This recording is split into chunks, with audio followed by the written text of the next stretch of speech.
West Indies captain Shai Hope তার দলের সব থেকে গুরুত্বপূর্ণ ক্রিকেটার টি-20 ফরম্যাটে সব থেকে বড় হিটার রবম্যান পাওয়েল, তাকে সাথে নিয়েই উইকেটটা দেখতে এসেছেন। উইকেটের কি চরিত্র সেটা বোঝার জন্য তিনি তাকে সাথে করে নিয়ে এসেছেন।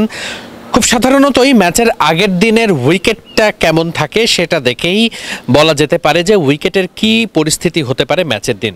চট্টগ্রামের উইকেট খুব ব্যাটিং ফ্রেন্ডলি হতে যাচ্ছে এমন সম্ভাবনা প্রথম থেকেই ছিল এবং আজকের প্রেস কনফারেন্সে লিটন দাসও ঠিক একই রকম আশা ব্যক্ত করেছেন এবং টনি হেমিং আজকে একেবারে শেষ মুহূর্তে অর্থাৎ বিকেলবেলা যখন শেষ মুহূর্তের রৌদ্র সান যখন ছিল ঠিক সেই সময় তিনি উইকেটটা একেবারে নিখুঁতভাবে পর্যবেক্ষণ করেছেন এবং টনি হেমিং একেবারে পুরো ফিট বাই ফিট অর্থাৎ একটু পরপরই তিনি সেখানে অবজার্ভ করেছেন যে উইকেটের কি চরিত্র, উইকেটের যে মাটি সেটা কতটুকু শুকনো আছে, কতটুকু আর্দ্রতা আছে, তিনি একেবারে নিজে হাত দিয়ে পরখ করে করে দেখছিলেন।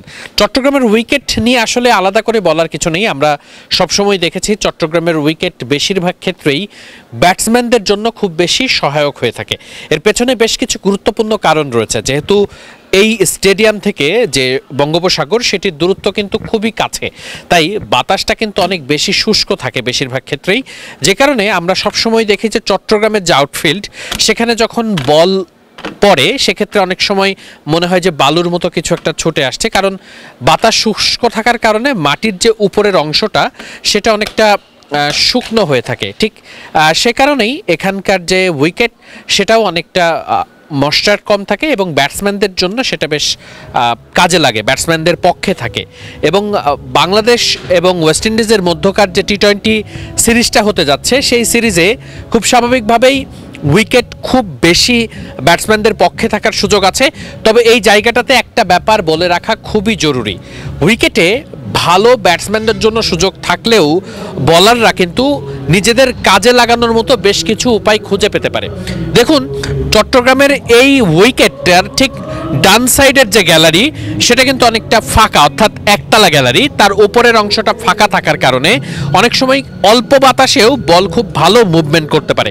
এবং একই সাথে এখন যেহেতু সন্ধ্যার পরে আপনারা নিশ্চয়ই আমার পেছনে দেখতে পাচ্ছেন যে ফ্লাড লাইট, সেই ফ্লাড লাইটের ঠিক যে রশ্মিগুলো পড়ছে সেখানে কিন্তু একটা ব্যাপার খুব স্পষ্ট বোঝা যাচ্ছে যে শিশিরের কিছুটা প্রভাব থাকছে। তো ম্যাচ যখন শেষের দিকে যাবে অর্থাৎ রাত যত বাড়তে থাকবে তত কিন্তু শিশিরের পরিমাণটা বাড়বে এবং শিশির কিন্তু বলারদের জন্য খুব সমস্যা কারণ হয়ে দাঁড়ায় এবং কারণ বল গ্রিপ করা যায় না, আবার অনেক সময় শিশিরের কারণে বল একটু এক্সট্রা স্কিডও করে। তাই দুই রকম ঘটনাই হতে পারে এবং সেটার জন্য কিন্তু আসলে অনেক সময় দেখা যায় যে ব্যাটসম্যানদের খাপ খাওয়াতে সমস্যা হয়, অনেক সময় বলারদের খাপ খাওয়াতে সমস্যা হয় এবং আজকের ম্যাচে কিন্তু আগামীকালকের ম্যাচে কিন্তু সেই ব্যাপারটাই ঘটার সম্ভাবনা আছে।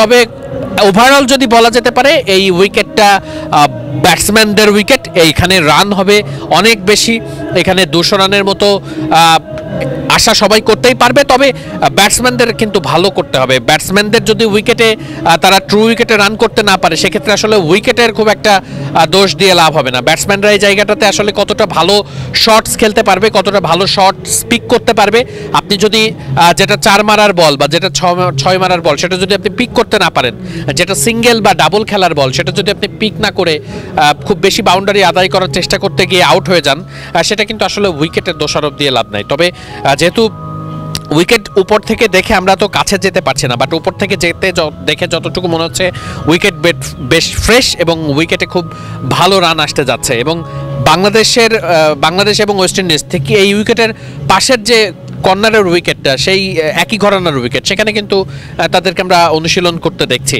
এবং সেখানে কিন্তু তারা খুব দুর্দান্ত ব্যাটিং করতে পারছেন।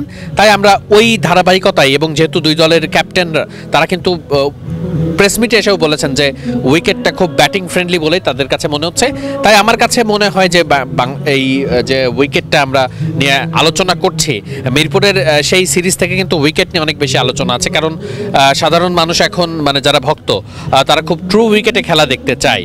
তাই আমার কাছে মনে হয় যে নিশ্চিত করেই খুব ভালো একটা উইকেটে খেলা হতে যাচ্ছে, এটাই আসলে আপডেট আছে চট্টগ্রামের শহীদ বীরশ্রেষ্ঠ flight lieutenant Motiur Rahman stadium থেকে। এটাই ছিল শেষ আপডেট।